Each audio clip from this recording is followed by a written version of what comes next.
We're going to get to our examination of the results right here in New York City. Votes for Hillary, for Donald, and significantly in terms of how some states went last night for the two third-party candidates. But we also want our guests to weigh in on the election at large. We want to welcome back two good friends of our show. First, someone who knows how the people on your block have voted going back for decades and who already can share some data on yesterday's turnouts and tabulations, our good friend John Mollenkopf. He's the director of the CUNY Graduate Center for Urban Research. Great to see you, sir. Nice Thanks to be for here, getting Brian. up with us. And we're also joined by an expert in the whys and wherefores of the politics game in Brooklyn. Steve Witt is the editor of the Kings County Politics. Hi, Brian. How you doing? So, right off the top. Yeah. Were you surprised by last night's results? I was definitely surprised, even though there was one poll, the USC RAND poll, that had consistently showed Trump beating Hillary. Almost all the other polls were significantly in the other direction. And I also thought that the ground game for the Clinton campaign, financed to such greater extent than the Trump campaign and what the RNC was doing in the field, would make a few points difference. And obviously it didn't. So one of the stories from the very beginning was about how all of the polls got it wrong, and everyone's kicking the demographers' butts this morning saying we should abolish exit polling and not even do this anymore. And it was so devastating. Well, exit polling is necessary to figure out who voted how and why, and to look at the entrails of the election. So we definitely shouldn't get rid of that. But I'm sure that all of the polling firms are thinking about why they got it wrong and how their sampling frame might not actually represent the active electorate. Yeah, Steve, in this case, you were on the ground. You were there with people all the election time. Did you foresee this coming? I didn't foresee it coming, but in hindsight, being 2020, obviously Hillary crushed in Brooklyn. By several 100,000 votes, I believe. I saw this morning, but I do think that Hillary might have been guilty of measuring the curtains of the White House too soon. And I'm not, there's a degree of racism and bigotry that I think, sexism that I think voted for Trump. And I don't think, even if it was 20%, that was enough to lift him, right? But I also think that Hillary didn't run a Chicago-style campaign that Obama did. I thought even though she put a lot of resources in, she didn't, I don't know if she had buses getting them out to vote the way Obama did, which real Chicago kind of thing. And I think she was measuring the curtains.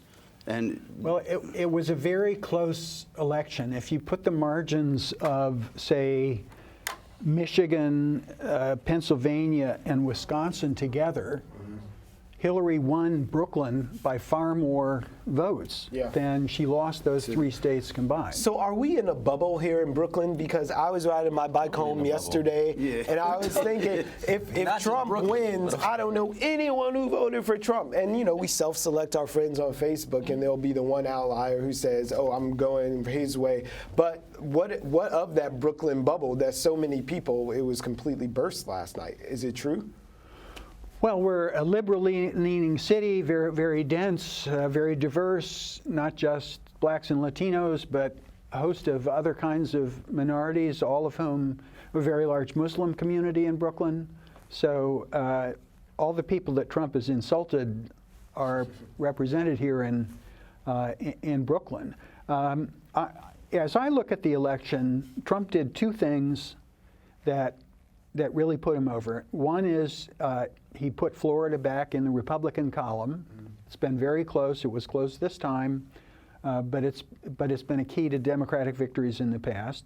But even more, he did really well in that swath of the industrial Midwest from Pennsylvania, Ohio, Wisconsin, Michigan. These are states that have had strong union movements and robust industrial economies and used to have the infrastructure of the Democratic Party. Now many of them have Republican governors. Look at Wisconsin with a Republican governor that managed to suspend the bargaining rights of public employees. And the Democrats tried to remove him from office and failed. So, Trump really did tap in.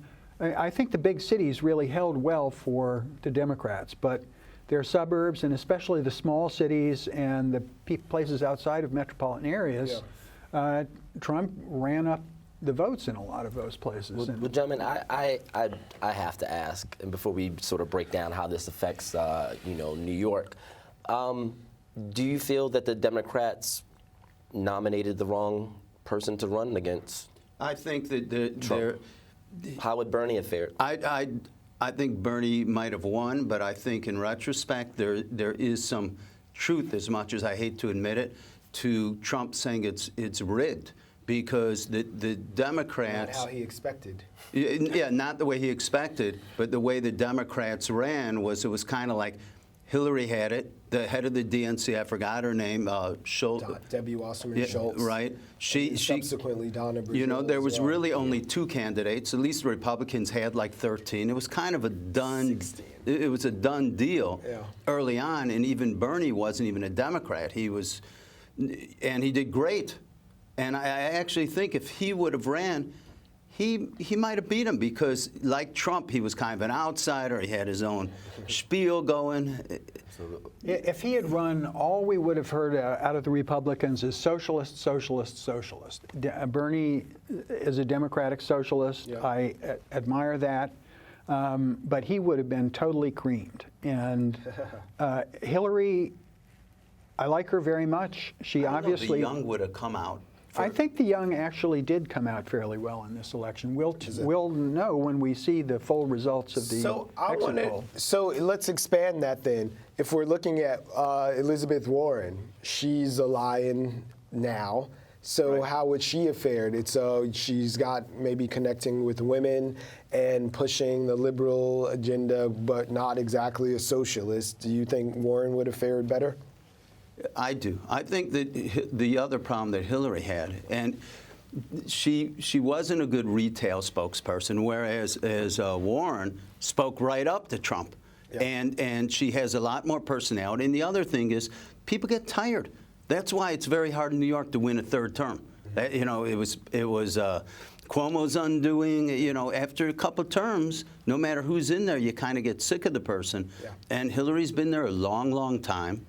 She didn't come across as particularly honest.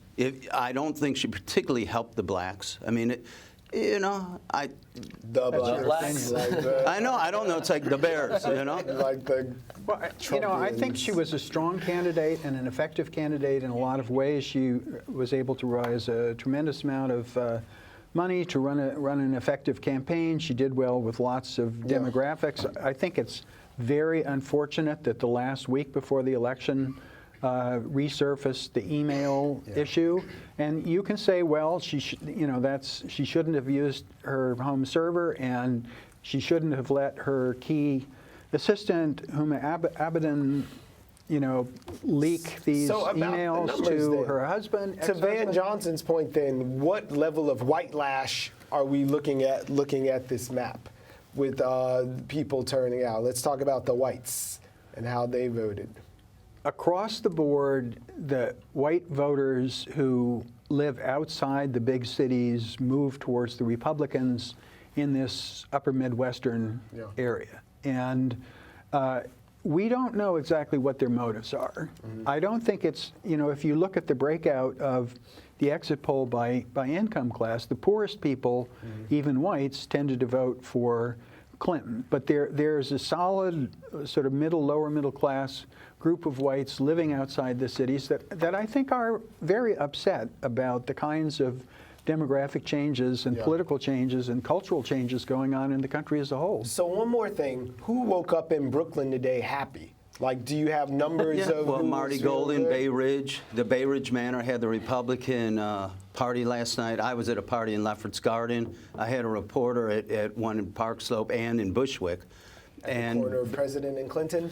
Yeah, a reporter covering like some of those groups. But Bay Ridge, Marty Golden, Nicole Meliotakis, who I don't know whether she ever supported him. Yeah. But obviously the Republicans were whooping it up at the Bay Ridge Manor last night. But any Democrat, Is there a block? Is there any be it the substantial mayor place? or whoever else, would be happy to have Hillary's margins in any part of New York City, including Bay Ridge. Yeah. Well, just speaking about those margins on a national level, what can you say about the future of third parties in America? They didn't play a big role in this campaign, or this election. You know, they certainly have in the past. Ross Perot, Ralph Nader, you know, were pivotal in those elections, and I wouldn't say never for the future. But I mean, I do agree with you that I think this is a failure of the Democratic establishment. I don't think we'll see another Democratic nominee who is sort of in the older half of the baby boom generation. But John, short answer, is it a failure of the pollsters as well? What level of failure happened last night with the polling? Well, you know, beforehand, clearly the pollsters were not able to either get a representative sample of the likely actual voters or to get them to completely share truthfully how they're feeling. I think that it's quite possible that there was enough negative stuff heaped on Trump by the establishment that people felt they might not necessarily want to tell pollsters exactly how they were feeling. Secret Trump. You know, I think two things. One, if if I hire a pollster, do I want them to tell me good news or bad news? You know, it's like, do I want the truth or do I want the truth that I want to hear?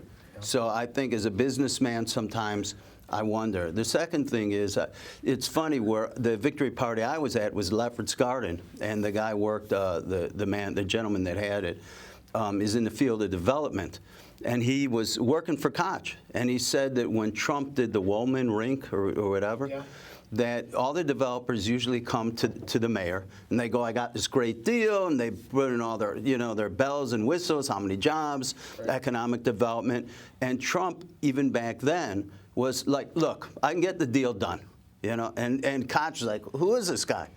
But then they did the Woolman, the rink, the ice skating rink in Central Park, and they hired a couple guys, and it didn't get fixed, and Koch was like, I'm looking horrible here. It's the ice skating rink in Central Park. And he said, give it to Trump, and Trump got it done. I do worry. I'm sure that the people in Atlantic City wish that he had done as good a job on the gambling casinos there as he did on Woolman. I do worry about fascism. I mean, things he said scare the dickens out of me. Well, listen, it's a big nation, and it certainly ain't an ice rink, but we'll definitely be watching because we're living in a very different reality waking up this morning. Thank you both for being here. Always a pleasure. We appreciate it.